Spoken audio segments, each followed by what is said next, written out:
बच्चों, मैं प्रशांत पाठक, सहायक अध्यापक गणित, MD Jain inter college Hariparvat Agra, आज आपके समक्ष कक्षा 9 गणित विषय के एक महत्वपूर्ण अध्याय 2 बहुपद अर्थात पॉलिनोमियल को समझाने के लिए उपस्थित हुआ हूं। बच्चों, इस अध्याय को मैंने कुछ प्रमुख बिंदुओं अर्थात की पॉइंट्स में समावेशित किया है। तो सबसे पहले हम चर्चा करते हैं उन प्रमुख बिंदुओं अर्थात की पॉइंट्स की। मेरा पहला की पॉइंट है मूल अवधारणाएं। बच्चों, इस की पॉइंट के अंतर्गत हम बहुपद से संबंधित मूल अवधारणाओं का विस्तार से अध्ययन करेंगे। दूसरा की पॉइंट बहुपद के प्रकार। बच्चों, इस की पॉइंट के अंतर्गत हम बहुपद कितने प्रकार के होते हैं और उनका वर्गीकरण हम किस आधार पर करते हैं, इसका विस्तृत अध्ययन करेंगे। थर्ड की पॉइंट की तरफ चलते हैं और मेरा थर्ड की पॉइंट है बहुपद के शून्यक। इस की पॉइंट के अंतर्गत हम यह समझेंगे कि बहुपद के शून्यक क्या होते हैं और उनको हम किस प्रकार प्राप्त कर सकते हैं। अब चलते हैं चैप्टर के चौथे की पॉइंट की तरफ, जो कि है बहुपद का विभाजन। बच्चों, इस की पॉइंट के अंतर्गत हम एक बहुपद से दूसरे बहुपद का विभाजन किस प्रकार होता है वह विस्तार पूर्वक समझेंगे। अब चलते हैं चैप्टर के पांचवें की पॉइंट की तरफ अर्थात बहुपद से संबंधित प्रमेय। इस की पॉइंट के अंतर्गत हम बहुपद से संबंधित प्रमेयों का अध्ययन करेंगे और उन प्रमेयों का उपयोग करके हम किस प्रकार प्रश्नों को हल कर सकते हैं यह समझेंगे। अब आया चैप्टर का छठवां की पॉइंट अर्थात बहुपद के गुणनखंड। बच्चों, यह बहुत महत्वपूर्ण की पॉइंट है। इसके अंतर्गत हम बहुपद के गुणनखंड किस प्रकार करते हैं और बहुपद के गुणनखंड की कितनी विधियां हैं उनका विस्तार से अध्ययन करेंगे। अब चलते हैं चैप्टर के आखिरी और सातवें की पॉइंट की तरफ, जो कि है बीजगणितीय सर्वसम्मिकाएं। इसके अंतर्गत हम बीजगणितीय सर्वसम्मिकाओं का अध्ययन करेंगे और उन पर आधारित प्रश्नों को किस प्रकार हल करते हैं यह समझेंगे। तो बच्चों, इस प्रकार से मैंने आपको चैप्टर का पूरा ओवरव्यू यहां पर दे दिया है। क्लियर?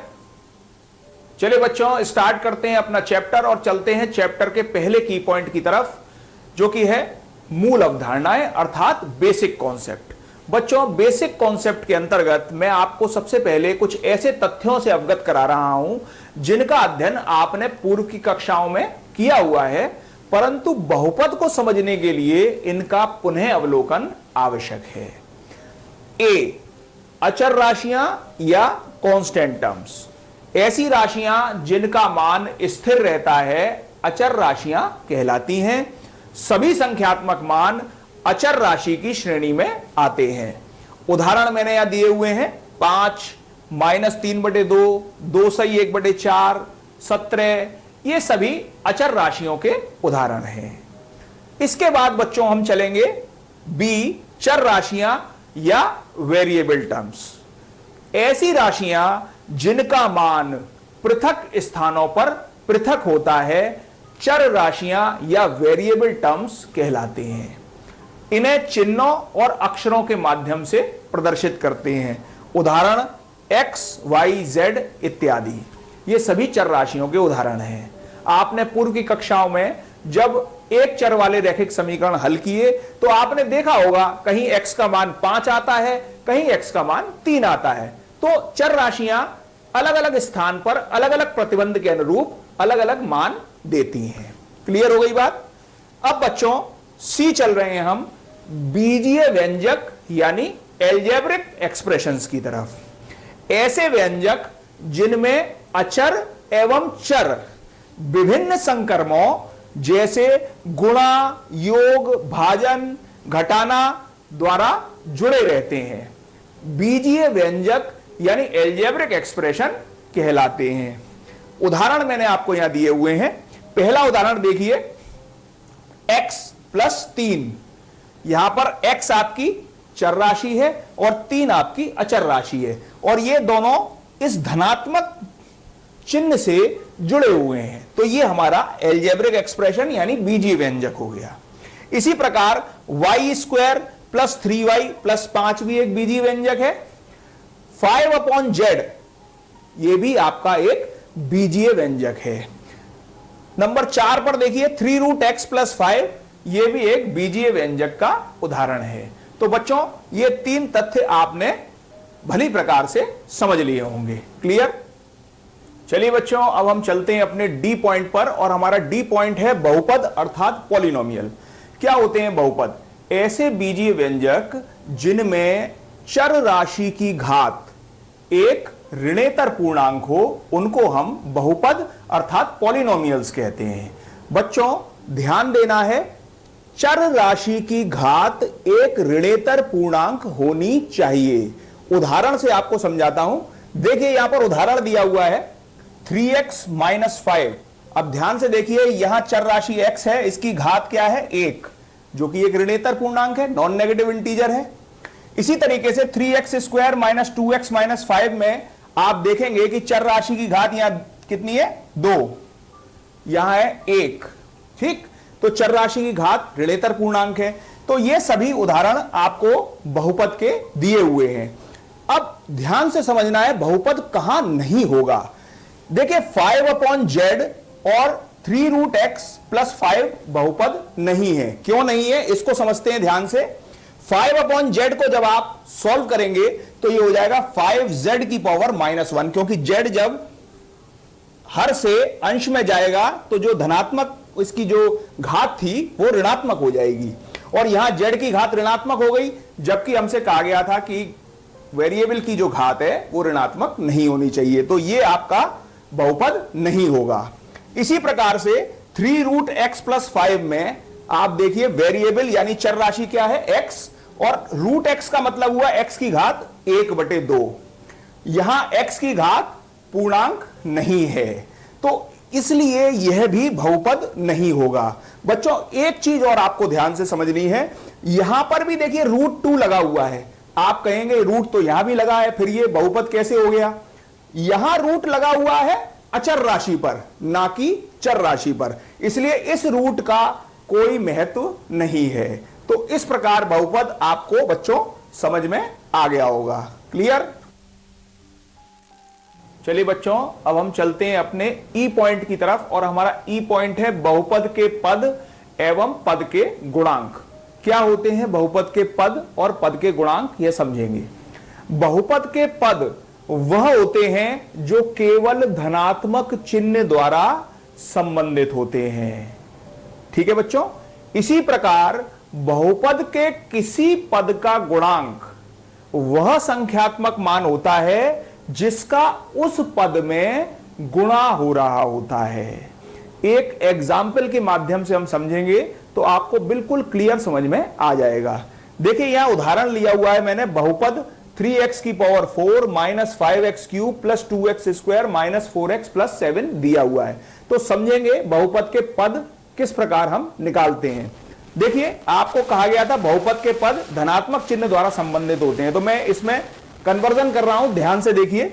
इसको लिख रहा हूं मैं 3x⁴, और यहां -5x³ है तो मैंने इसे लिखा प्लस ब्रैकेट के अंदर -5x³, ठीक है, प्लस 2x², फिर यहां पर है -4x, तो मैंने प्लस यहां लिया और ब्रैकेट में लिख दिया -4x और प्लस का 7। अब देखिए सारे धनात्मक चिन्ह आ गए। ठीक है, तो अब हम देखेंगे कि बहुपद के पद कौन कौन से हैं। ध्यान से देखिए, पहला पद है 3x⁴, क्लियर।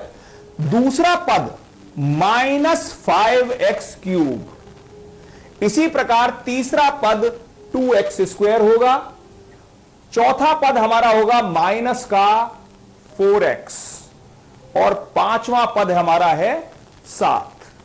तो ये हो गए बहुपद के पद जो कि धनात्मक चिन्ह द्वारा संबंधित हैं। क्लियर? अब पद के गुणांक। पहले पद का गुणांक ध्यान से देखते हैं, संख्यात्मक मान। यहां संख्यात्मक मान क्या है? 3। तो पहले पद का गुणांक, या हम कह सकते हैं x⁴ का गुणांक क्या हो गया? 3। इसी प्रकार दूसरे पद का गुणांक हम निकालना चाहेंगे तो इसमें जो संख्यात्मक मान है वो क्या है? -5 जिसका गुणा हो रहा है। ठीक, तो इसका गुणांक हुआ -5, दूसरे पद का गुणांक -5 या x³ का गुणांक भी -5। क्लियर हो गई बात। इसी तरह तीसरे पद की तरफ चलते हैं। यहां पर जो संख्यात्मक मान है वो क्या है, प्लस का 2, तो तीसरे पद का गुणांक या x² का गुणांक हमारा क्या हो गया, 2। चौथे पद के गुणांक की बात करते हैं, तो चौथे पद में संख्यात्मक मान जिसका उस पद से गुणा हो रहा है वो है -4, तो चौथे पद का गुणांक क्या हो गया हमारा, -4, और जिसको हम x का गुणांक भी कह सकते हैं। इसी प्रकार से बच्चों हम बहुपद के पद और पद के गुणांक निकाल सकते हैं। क्लियर हो गई बात। चलिए बच्चों, अब हम चलते हैं अपने F पॉइंट की तरफ, और हमारा F पॉइंट है बहुपद की घात, अर्थात डिग्री ऑफ अ पॉलिनोमियल। बच्चों, किसी बहुपद में सबसे बड़ी घात वाले पद के घातांक को ही उस बहुपद की घात कहते हैं। अब बच्चों, मैं कुछ उदाहरणों के माध्यम से आपको समझाऊंगा कि किसी बहुपद की घात हम किस प्रकार निकालते हैं। पहला उदाहरण देखते हैं। 7x की पावर 9 प्लस 8x की पावर 7 प्लस 14x प्लस 4, ये एक बहुपद आपको दिया हुआ है। तो सबसे पहले हम देखेंगे सबसे बड़ी घात वाला पद कौन सा है। आपको साफ दिखाई दे रहा है, सबसे बड़ी घात वाला पद है 7x की पावर 9, और इसका घातांक क्या है, 9। तो इस बहुपद की घात हो गई हमारी, बहुपद की घात हमारी हो गई 9। ठीक है बच्चों, एक और उदाहरण देखते हैं जहां आप कंफ्यूज हो सकते हैं। एक ऐसा उदाहरण लेते हैं, 8x की पावर 11 प्लस 9x की पावर 15 माइनस 3x की पावर 7 प्लस 8, ये एक बहुपद दिया हुआ है। अब बच्चों, यहां पर आप ध्यान से देखिए तो यह बहुपद अपने मानक स्वरूप में नहीं है। किसी भी बहुपद को उसके मानक स्वरूप में हम लिखते हैं तो जो चर राशि होती है उसकी घात के या तो अवरोही क्रम में लिखते हैं या आरोही क्रम में लिखते हैं, और वो दोनों ही यहां पर नहीं है। तो सबसे पहले हम इस बहुपद को इसके मानक स्वरूप में परिवर्तित करेंगे, और हम चर राशि की घात के अवरोही क्रम यानी घटते हुए क्रम में यहां पर इसको पहले लिखते हैं। तो सबसे बड़ी घात सबसे पहले लिखी जाएगी, तो ये हो गई हमारी 9x की पावर 15। ठीक, इसके बाद इससे छोटी घात वाला पद ये आ गया, प्लस 8x की पावर 11, फिर माइनस 3x की पावर 7, और फिर हमारा अचर पद। अब यह बहुपद अपने मानक स्वरूप में आ गया, और हमें साफ दिखाई दे रहा है कि सबसे बड़ी घात वाला पद हमारा क्या है, 9x की पावर 15, और इसका घातांक क्या है, 15। तो इस बहुपद की घात हो गई हमारी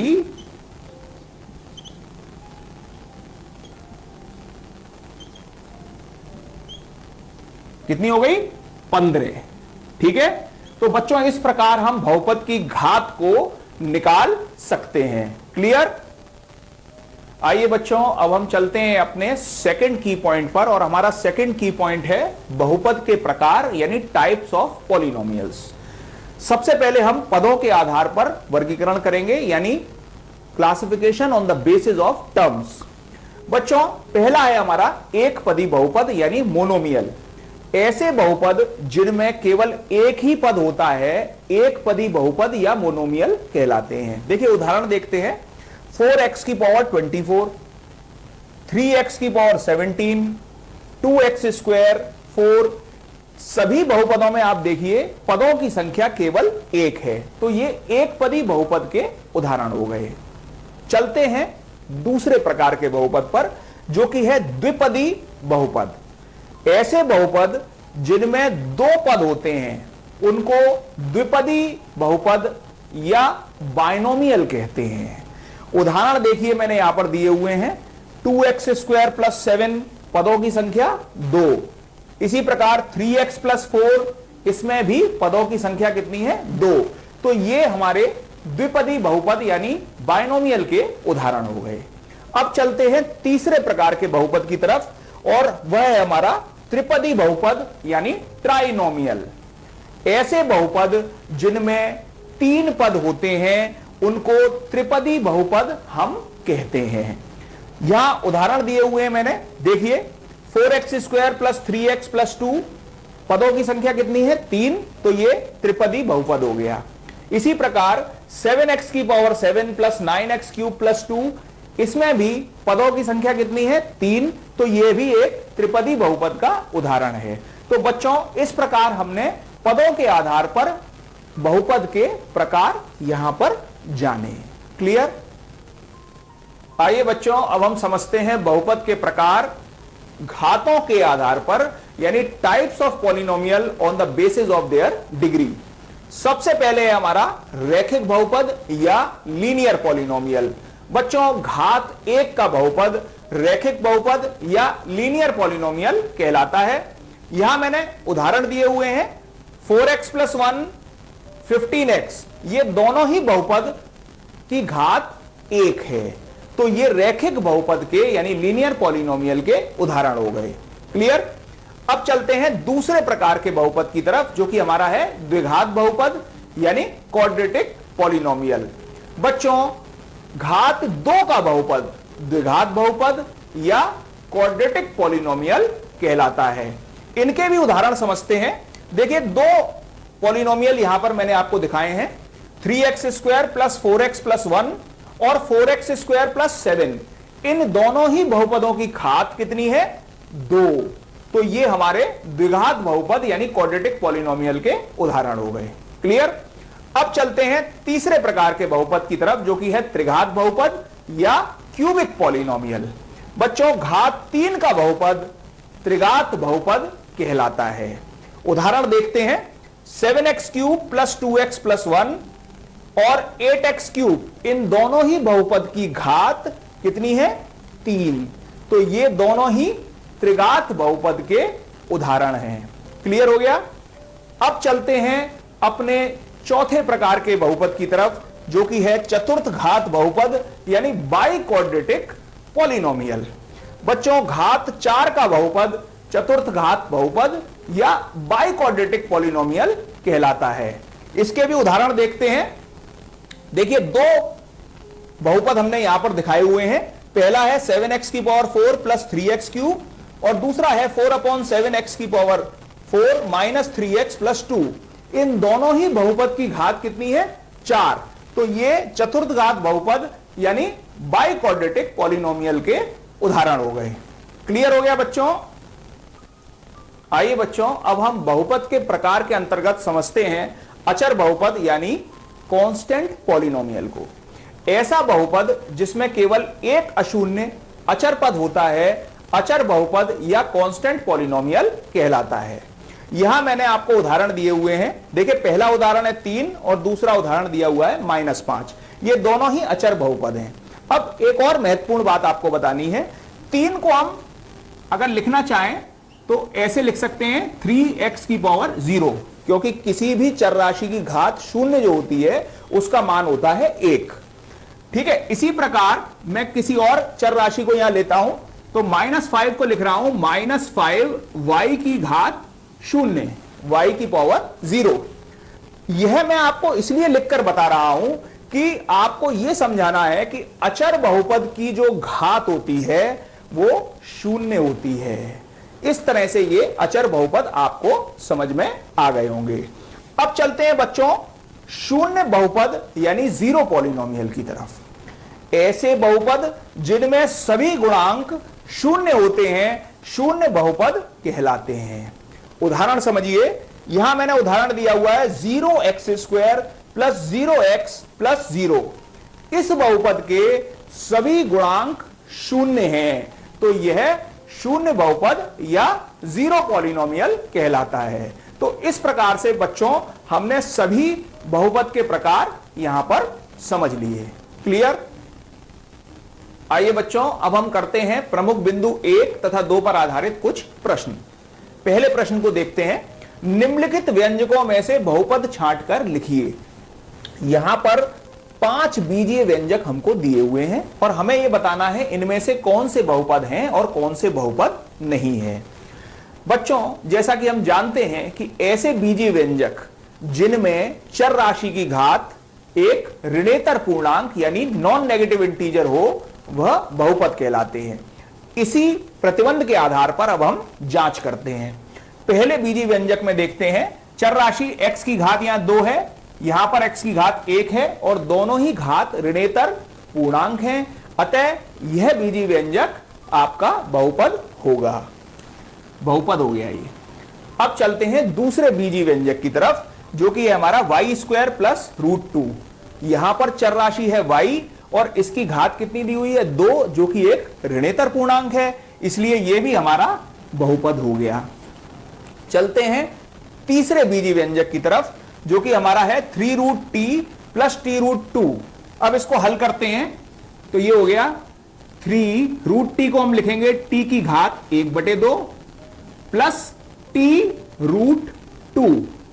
अब यहां पर बच्चों देखिए चर राशि क्या है t और t की घात कितनी आ गई 1/2, जो कि पूर्णांक ही नहीं है, तो ये हमारा बहुपद नहीं होगा। चौथे बीजीय व्यंजक की तरफ चलते हैं। चौथा बीजीय व्यंजक है हमारा y प्लस 2/y।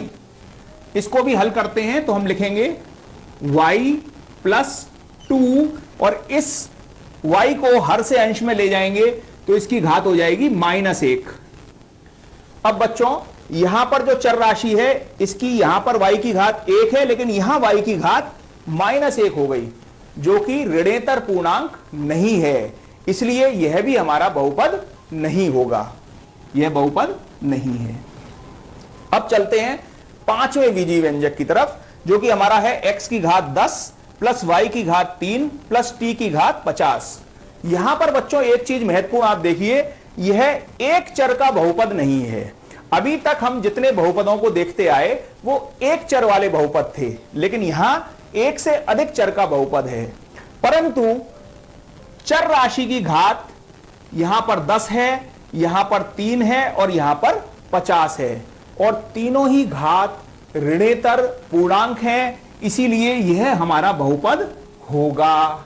तो इस प्रकार से बच्चों हमने बीजीय व्यंजक में से यह छांट लिया कि कौन से बहुपद हैं और कौन से बहुपद नहीं है। क्लियर? चलिए बच्चों अब हम चलते हैं प्रश्न संख्या 2 पर, जो कि है निम्नलिखित बहुपदों में से प्रत्येक बहुपद की घात लिखिए। यहां पर हमको 4 बहुपद दिए हुए हैं और उनमें प्रत्येक बहुपद की घात हमको निकालनी है। बच्चों जैसा कि आपको मालूम है कि दिए गए बहुपद में चर राशि की जो अधिकतम घात होती है उसको हम बहुपद की घात कहते हैं। पहले बहुपद में ध्यान देते हैं, 5x³ plus 4x² plus 7x। यहां चर राशि x है और इसकी अधिकतम घात क्या है 3, तो पहले बहुपद की घात हमारी क्या हो गई 3। ठीक है बच्चों, चलते हैं दूसरे बहुपद की ओर, 4 - y²। यहां पर चर राशि है y और इसकी अधिकतम घात कितनी है 2, तो इस बहुपद की घात कितनी हो गई 2, यानी सेकंड जो बहुपद है उसकी घात हमारी हो गई 2। अब चलते हैं तीसरे बहुपद की ओर। तीसरा बहुपद है हमारा 5t - √7। यहां पर चर राशि है हमारी t और t की अधिकतम घात कितनी है 1, तो बहुपद की घात हमारी कितनी हो गई 1। अब चलते हैं हमारे चौथे बहुपद की ओर, जो कि हमारा अचर बहुपद है यानी 3। बच्चों हमने आपको बताया कि 3 को हम 3x की घात 0 भी लिख सकते हैं, क्योंकि हमें चर राशि यहां पर देखनी है।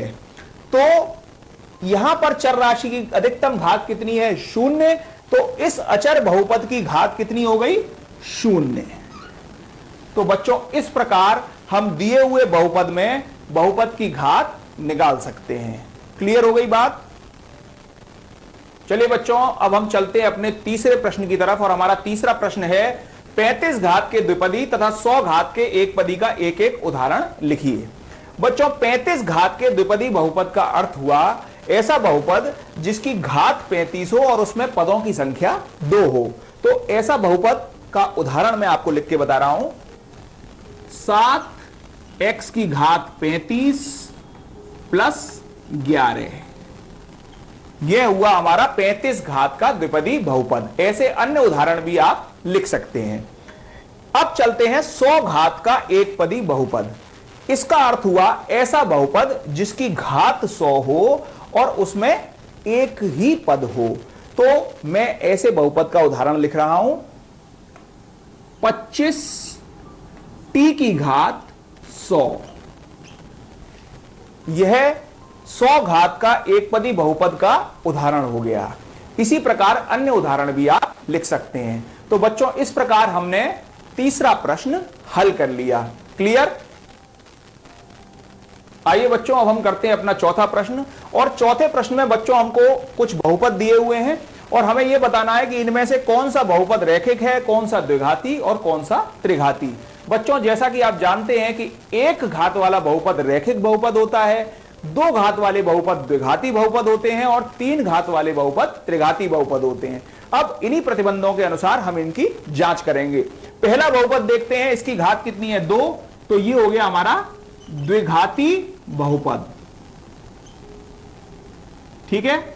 दूसरे बहुपद को देखते हैं, इसकी घात भी 2 है, तो ये भी हमारा द्विघाती बहुपद हो गया। तीसरा बहुपद, तीसरे बहुपद की घात है 1 और इसलिए ये हो गया हमारा रैखिक बहुपद। चलते हैं अपने चौथे बहुपद की ओर। इस बहुपद की घात है हमारी 3 और इसलिए ये हो गया हमारा त्रिघाती बहुपद। ठीक है बच्चों, इस तरह ये प्रश्न हल हो गया। क्लियर?